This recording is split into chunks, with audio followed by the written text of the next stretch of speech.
আজ আমি আপনাদেরকে একটা তালের ভিন্ন ধরনের রেসিপি দেখাবো। রেসিপি তো পরে দেখাবো রেসিপির মতন, কিন্তু তাল নিয়ে যে আমি বিপাকে পড়েছি সে কথাই আপনাদের সাথে আগে শেয়ার করি। বাজার থেকে তো বাড়ির লোককে একটা তাল আনতে বলেছি, সে তো সুন্দর দেখে একটা তাল কিনে এনেছে।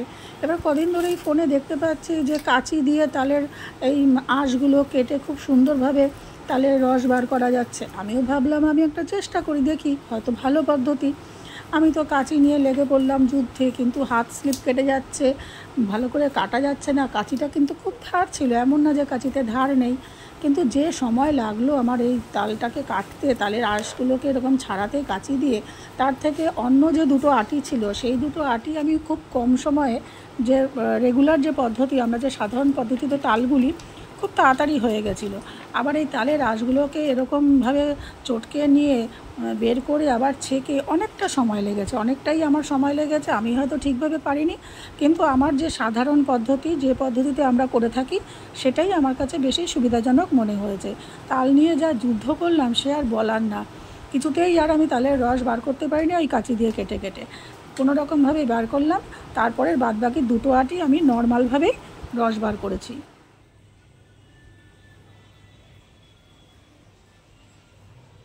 আমি এখানে কড়াই নিয়েছি আর দিয়ে দেবো তালের রস। তালের রসটা অল্পই নিচ্ছি। এটাকে আমি কিছুক্ষণ জাল দিয়ে নেব, জাল দিয়ে একটু ঘন করে নেব।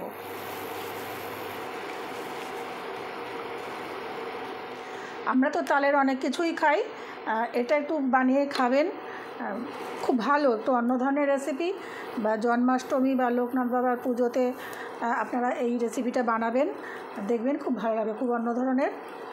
আর বানিয়ে আমাকে কমেন্ট বক্সে জানাবেন যে কেমন লাগলো এই রেসিপিটা। আর আমার রেসিপিগুলো যদি আপনাদের ভালো লেগে থাকে তাহলে আমার চ্যানেলটিকে সাবস্ক্রাইব, লাইক, শেয়ার, কমেন্ট অবশ্যই করবেন। আচ্ছা, এখানে পুরো শুকিয়ে নিয়েছি তালের রসটা, এখানে শুকিয়ে নিয়েছি তালের রসটা, জলটা পুরো মরে গেছে। এবার এখানে দিয়ে দেব সুজি। সুজি আমি ভিজিয়ে রাখিনি বা ভেজেও রাখিনি, দিয়ে দিচ্ছি কাঁচা সুজি।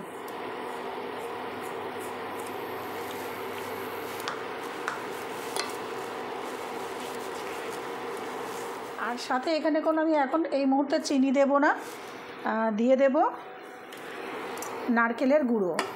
এটা ডেজিকেটেড কোকোনাট, আপনারা যদি ফ্রেশ নারকেল পারেন দিয়ে দেবেন, ফ্রেশ নারকেল দিয়েও এটা ভালো হয়।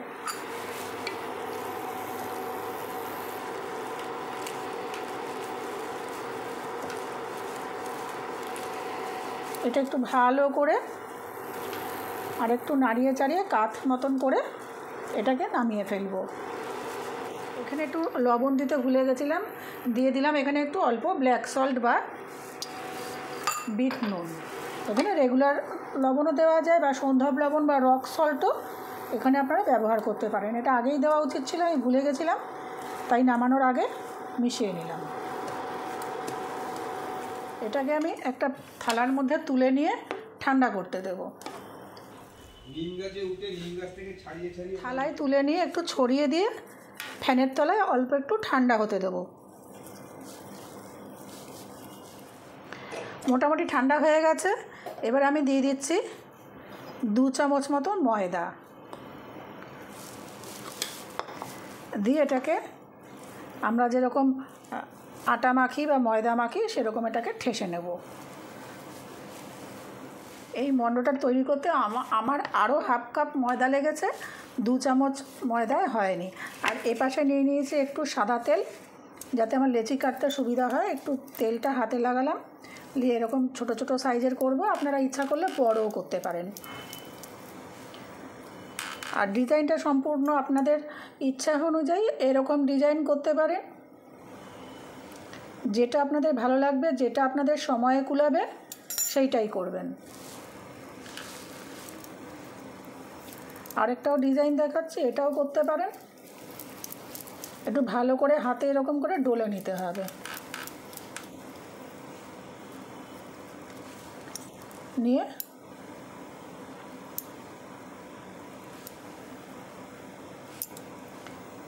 এই রকমও ডিজাইন করতে পারেন। আমি সব কটা গড়ে নিয়ে ফিরে আসছি আবার আপনাদের কাছে। আমি একটা কড়াই নিয়ে নিয়েছি, দিয়ে দিচ্ছি সাদা তেল। আপনারা ইচ্ছা করলে এখানে বেশি তেলও ব্যবহার করতে পারেন ভাজার জন্য, কিন্তু আমি আজকে অল্প তেলেই রান্না করব বা এটাকে ভাজবো, দেখাচ্ছি স্টেপ বাই স্টেপ। এবার এগুলোকে আমি তেলে দিয়ে দেব। যেহেতু আমি এখানে অল্প তেলে ভাজছি, সেহেতু আমি একদম আঁচটাকে কমিয়ে হালকা আঁচে এটাকে লাল করে ভেজে নেব।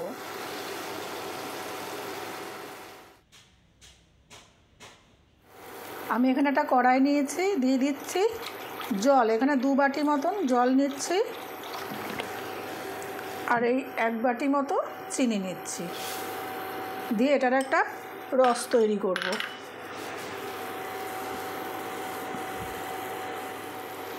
এখানে চিনির শিরাটা হয়ে গেছে, আমি বেশি ঘন করব না, এরকম পাতলা শিরাই রাখবো। আপনারা যদি একটু মিষ্টি বেশি পছন্দ করেন, চিনির শিরাটা একটুখানি ঘন করতে পারেন।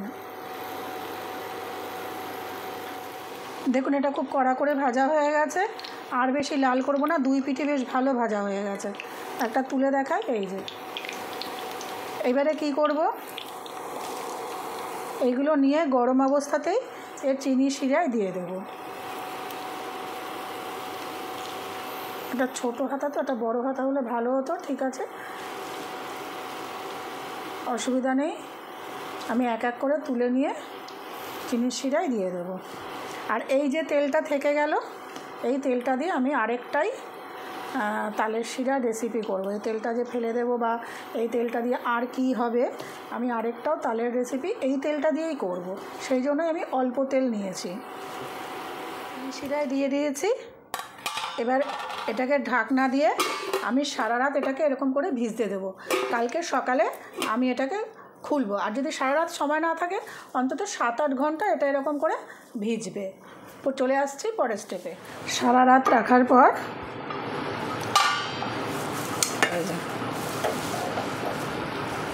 এবার এগুলোকে আমি তুলে নিচ্ছি।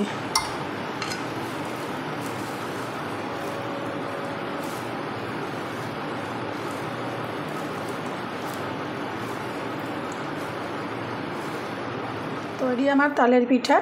আমি এখানে যে একটা ভুল করেছি, এটা আমার পিঠাটা তৈরি করে গরম গরম যখন ওই রসটা জ্বালাচ্ছিলাম, তখন সেই রসের মধ্যে দিয়ে এটা ফোটানো উচিত ছিল।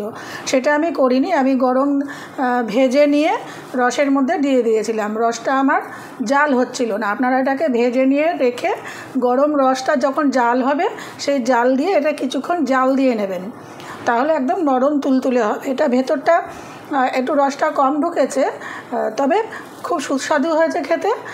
আপনাদের যে ভুলটা আমি করেছি, আপনারা সেটা করবেন না। আপনারা একটু জাল দিয়ে নিয়ে তবে সারা রাত ভিজিয়ে রাখবেন।